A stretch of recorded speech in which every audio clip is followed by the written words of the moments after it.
नमस्कार दोस्तों, मैं डॉक्टर विनीता पांडे एक बार फिर उपस्थित हूँ आपके सामने।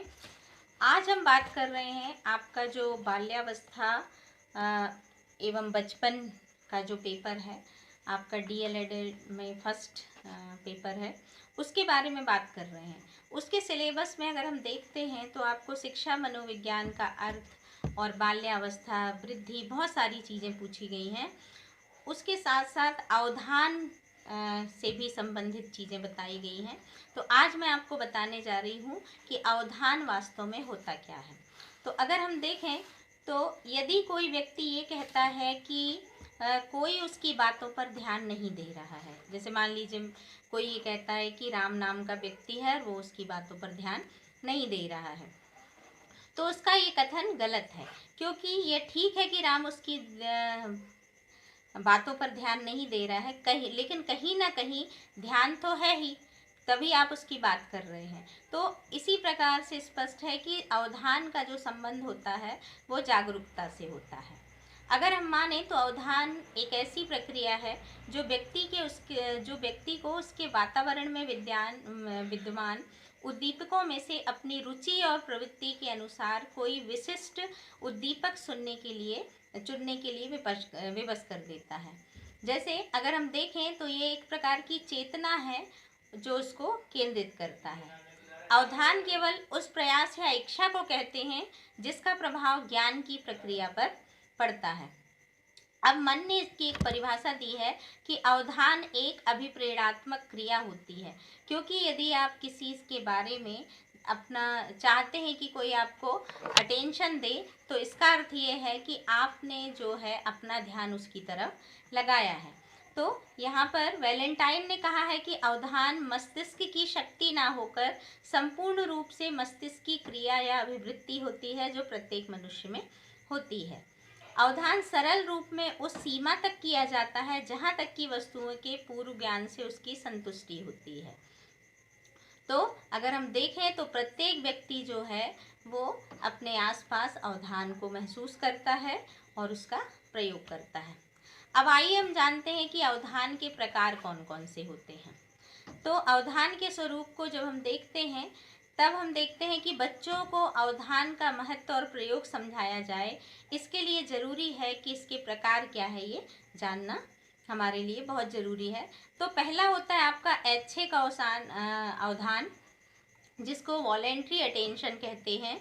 जब हम किसी उद्दीपक पर अपनी इच्छा स्वरूप अवधान को केंद्रित कर देते हैं और सुख प्राप्त करते हैं, मतलब ऐसा कोई उद्देश्य जो हमें पसंद है और उस पर हम अपना ध्यान केंद्रित कर देते हैं और सुख प्राप्त करते हैं, तो इसे हम ऐच्छिक अवधान कहते हैं। उदाहरण के लिए यदि हम देखें तो एक अध्यापक का अवधान जो होता है वो उत्तर पुस्तकें पढ़ने की ओर स्वतः ही चला जाता है। आपने देखा होगा कि जब भी हमारे पास कोई प्रश्न होता है या हमको पढ़ना होता है या पढ़ाना होता है, तो हमारा जो ध्यान है वो हमारा अपने आप पुस्तकों की ओर चला जाता है। तो ये आपका ऐच्छिक अवधान है जो अपनी इच्छा से चला जाता है।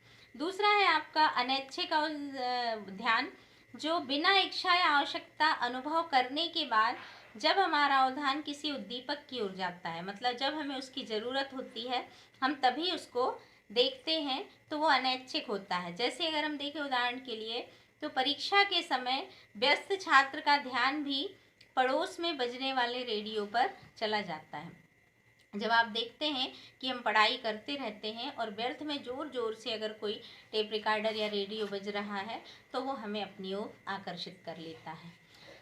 तीसरा है आपका अनाभिप्रेरित अवधान। तो जब किसी उद्दीपक पर अवधान स्थापित करने के लिए इच्छाओं का दमन करना पड़ता है और हमें सुख की अपेक्षा दुख प्राप्त होने लगता है, तो ऐसा जो अभी अवधान होता है वो अनाभिप्रेरित अवधान कहलाता है।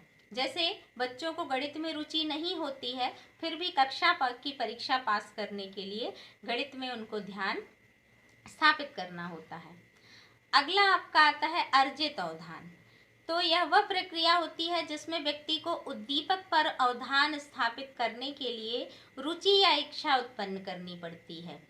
जैसे एक पड़ोसी बालक यदि खेल में चैंपियन बनता है तो उसको देख करके दूसरा बच्चा जो है वो भी अपने अंदर खेल की भावना को जागृत करता है और एक अच्छा खिलाड़ी बन जाता है। फिर आपका होता है तात्कालिक अवधान। तो जब बिना किसी उद्देश्य के क्षणिक अवधि के लिए व्यक्ति का अवधान किसी उद्दीपक पर केंद्रित हो जाता है तो उसे हम तात्कालिक अवधान कहते हैं। जैसे मान लीजिए हम कोई कार्यक्रम देख रहे हैं या खेल देख रहे हैं और बीच में क्रिकेट का मैदान है और वहाँ पर अचानक से कोई कुत्ता आ जाता है या कोई बच्चा दौड़ कर आ जाता है, तो ये तात्कालिक अवधान होते हैं। फिर है आपका मूर्त अवधान। तो जब किसी वस्तु, विचार या व्यक्ति को हम उद्दीपक मानकर अध्ययन करते हैं ताकि उसका पूर्ण ज्ञान प्राप्त किया जा सके, तो उसे मूर्त अवधान कहते हैं। जैसे हम देखें तो आकार, गुण, ये सारी चीज़ें जो हैं वो वस्तुपरक अध्ययन होती हैं। अंतिम है आपका अमूर्त अवधान, एब्स्ट्रैक्ट अटेंशन, जो ज्ञान ग्रहण करते समय वस्तु का प्रत्यक्षीकरण मानव मस्तिष्क की प्रतिमा में स्थापित होता है। जब हम किसी चीज़ को पढ़ते हैं या सुनते हैं या समझते हैं तो हमें कल्पना में वो सारी चीज़ें स्थापित होने लगती है। तो जो स्थान और विचार हम स्थापित करते हैं वही हमारा अमूर्त अवधान बन जाता है। जैसे अगर हम देखें तो ये गुणात्मक भी होता है, मूल्यांत्मक भी होता है और विचारात्मक भी होता है, जिसमें आपका दया, सहानुभूति, धार्मिक मूल्य, उद्दीपक के प्रति तर्क आदि जो चीज़ें होती हैं वो इसी में होती हैं। तो आशा है कि आपको अवधान और अवधान के प्रकार, अवधान का महत्व जो है वो समझ में आ गया होगा। धन्यवाद।